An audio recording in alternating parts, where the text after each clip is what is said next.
New article in The Hill. Mulvaney. You're just enjoying this? All right. Like I said, come on, hang out with us.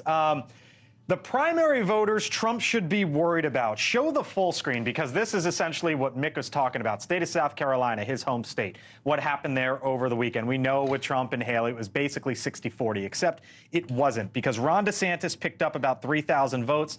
Vivek Ramaswamy and Chris Christie each, give or take, about 700. Ryan Binkley, 500, and David Stuckenberg, 360, Mick. And so I saw this data over the weekend, right after the primary, and I asked myself, who would vote for Ryan Binkley? I don't even know who that is, and I'm in South Carolina. And it occurred to me that this was an important sort of grouping. And what it might be is folks who, they're really hardcore Republicans. They felt it was their civic duty to come out and vote, but they could not vote for Trump. They could not vote for Haley.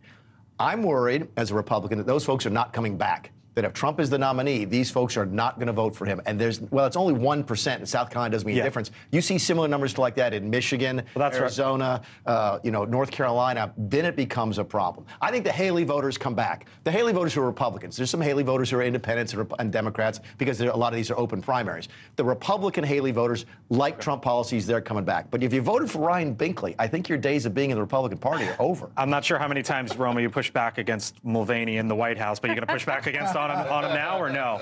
You know, I think he has a point for sure. When it comes to specific states, swing states, if you're looking at Nikki and Trump, Trump is up in every single swing state. And, you know, that's not going to change. I'm not worried about that. I'm worried about the general. The general election, I just read a poll today that was the exact same way. It's only a few points, 3, 4, maybe 5, 6 points max in each swing state.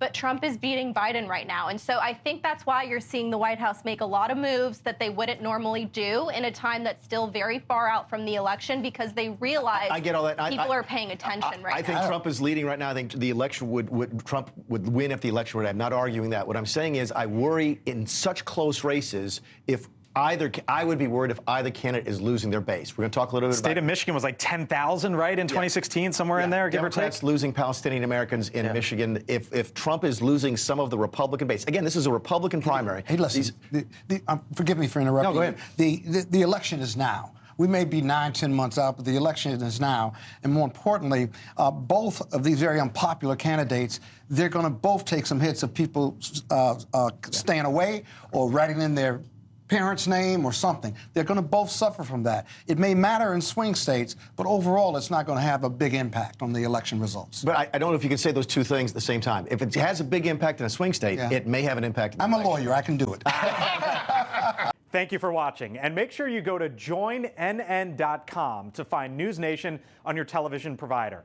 And don't forget to click the red subscribe button below to get more of NewsNation's fact-driven, unbiased coverage.